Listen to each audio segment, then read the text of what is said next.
یہ تینوں ایک ہی گروپ کے نام ہیں. دراصل اس گروپ کا بانی جو تھا یہ اس کا نام ہے مرزا غلام احمد قادیانی. تو اب یہ چونکہ یہ مرزا اس کا مطلب وہ سرنیم مرزا ذات یا جو کہہ دیں تو مرزا سے یہ مرزا ہی کہلاتے ہیں یہ لوگ جو اس کو نبی مانتے ہیں. اور غلام احمد اس کا نام تھا تو اس کی نسبت سے یہ احمدی کہلاتے ہیں. اور قادیان کسی شہر کا نام ہے تو اس کی نسبت سے یہ قادیانی ہے. تو یوں یہ لوگ یعنی کہ تین ناموں سے پہچانے جاتے ہیں، مرزائی، احمدی، قادیانی. یہ تینوں ایک ہی ہے. اور چونکہ ختم نبوت کو ماننا یعنی پیارے آقا صلی اللہ تعالی علیہ وآلہ وسلم پر نبوت ختم ہو گئی اور پیارے آقا صلی اللہ تعالی علیہ وآلہ وسلم نے باضابطہ اعلان فرما دیا لا نبی یا بعدی، میرے بعد کوئی نبی نہیں آئے گا. تو میرے بعد کوئی نبی نہیں، تو اب اس پر ایمان لانا یہ شرط ہے ضروریات دین میں سے. یعنی جو نبوت یعنی کسی کو پیارے آقا صلی اللہ تعالی علیہ وآلہ وسلم کے بعد نبی مانے، بلکہ نبوت کو ممکن جانے کہ ممکن ہے کہ کوئی نبی بن جائے، کسی کو نبوت مل جائے، تو وہ بھی کافر ہے، اسلام کے دائرے سے خارج ہے. اور اس کو مرتد سمجھنا، کافر سمجھنا یہ ضروری اور ضروری ہے. یعنی کوئی یہ کہے کہ میں پیارے نبی صلی اللہ تعالی علیہ وآلہ وسلم محمد الرسول اللہ صلی اللہ تعالی علیہ وآلہ وسلم کو آخری نبی تو مانتا ہوں، لیکن اگر کوئی دوسرا آخری نبی نہیں مانتا، کسی اور نبی کو سچا مانتا ہے، تو ایسا شخص بھی اسلام سے خارج ہے. اس کا پیارے آقا صلی اللہ تعالی علیہ وآلہ وسلم کو آخری نبی ماننا، ایمان لانا کام نہیں دے گا. دوسرے نبی کا جو کلمہ پڑھے، جھوٹے نبی کا، اس کو کافر جاننا، مرتد جاننا یہ ضروری ہے. یعنی یہ نہیں کہ وہ کچے مسلمان ہیں تو پکے مسلمان ہو جائے، تو وہ کچے مسلمان بھی نہیں ہے. جو غلام احمد قادیانی کی نبوت کو مانتے ہیں وہ اسلام سے بالکل خارج ہیں، اسلام سے کوئی ان کا واسطہ نہیں ہے اور یہ بالکل مرتد ہیں. اور اسی مذہب پر اگر یہ مرے، جو بھی قادیانی اسی مذہب پر مرے گا تو وہ ہمیشہ جہنم میں رہے گا.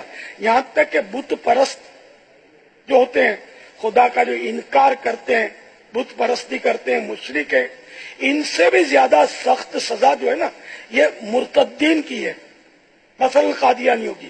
یہ اس سے بھی زیادہ جہنم کے گہرے طبقے میں ہوں گے اور کبھی بھی نہیں نکلیں گے اس سے. اللہ کے پیارے محبوب صلی اللہ تعالی علیہ وآلہ وسلم کے بعد دوسرے کو نبی ماننے والوں کان کھول کر سن لو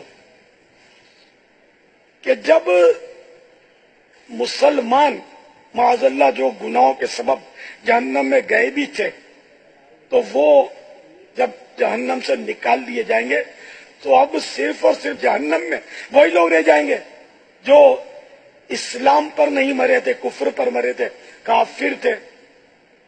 تو ایسے ہر کافر کو جو اب جہنم میں رہ گیا اس کو آگ کی ایک پیٹی میں ڈالا جائے گا. ہر کافر کو الگ الگ، تنہائی یہ بھی ایک عذاب ہے. تو یہ تنہا ایک آگ کی پیٹی، آگ کے صندوق، آگ کے باکس میں اس کو ڈالا جائے گا اور اس آگ کے باکس کو آگ کا قفل یعنی فائر راک لگا دیا جائے گا. پھر اس آگ کے باکس کو دوسرے آگ کے باکس میں رکھا جائے گا اور اس دونوں کے درمیان جو گیپ ہوگا نا، باکسوں کے درمیان، ان باکسز کے درمیان جو گیپ ہوگا اس میں بھی آگ بھڑکائی جائے گی. اب وہ ایک لاک پھر اس کو بھی آگ کا لگا دیا جائے گا. پھر اس کو تیسرے باکس میں رکھا جائے گا آگ کے، اس کے درمیان بھی آگ روشن کی جائے گی. اور اس کو آگ کا لاک لگا دیا جائے گا. اب وہ شدید شدید شدید آگوں میں اکیلا, ہر ایک سمجھے گا کہ اب میں اکیلا رہ گیا جہنم میں. اور پھر ان کو اعلان کیا جائے گا اور وہ ان کو ایک مینڈھا دکھایا جائے گا, شیپ, بہت بڑا شیپ دکھایا جائے گا, مینڈھا, اور کہا جائے گا کہ یہ موت ہے, اور اس کو دکھا کر اس کو ذبح کر دیا جائے گا, اس شیپ کو. جنتیوں کو کہا جائے گا کہ تمہیں مبارک ہو, تمہیں خوشخبری ہو کہ اب تم کبھی بھی اس میں سے نہیں نکلو گے. تو ان کے لیے خوشی بالا خوشی ہوگی, اور ہر کافر کو بھی وہ دکھا کر ذبح کیا گیا ہوگا. تو ان کو کہا جائے گا کہ اب تم کو حسرت ہو کہ تم کبھی بھی اب اس آگ سے, جہنم کے عذاب سے نہیں نکالے جاؤ گے. تو ان کے لیے غم بالا غم. تو اس لیے جو بھی ختم نبوت سے انکار کرتے ہیں, میں ان کو ہمدردانہ مشورہ دیتا ہوں کہ اپنے حال پر رحم کریں, اپنی جان پر ظلم نہ کریں, اور نبی آخر الزمان محمد رسول اللہ صلی اللہ تعالی علیہ وآلہ وسلم پر سچے دل سے ایمان لے آئیں, اور جس نے نبوت کا جھوٹا دعویٰ کیا اس کو مرتد سمجھیں, اس کو نبی جو مانتے ہیں ان کو بھی مرتد سمجھیں, یہ بھی آپ کے لیے ضروری ہے, اور اسلام کے دامن میں آ جائیں. اسی طرح جو بھی نان مسلم دنیا میں مجھے سن رہے ہیں, میں سب کو اسلام کی دعوت دیتا ہوں. اسلام امن کا پیغام دیتا ہے, اسلام امن کا مطلب اور پیسفل مذہب ہے. آپ اس کو قبول کر لیں, انشاءاللہ آپ کو قلبی سکون ملے گا, دل میں بھی سکون اور اطمینان داخل ہوگا. انشاءاللہ آپ کو دنیا میں بھی راحت ملے گی, قبر میں بھی راحت ملے گی, قیامت میں بھی راحت ملے گی, اور انشاءاللہ جنت کی ابدی نعمتیں, نہ ختم ہونے والی نعمتوں سے آپ کو سرفراز کیا جائے گا.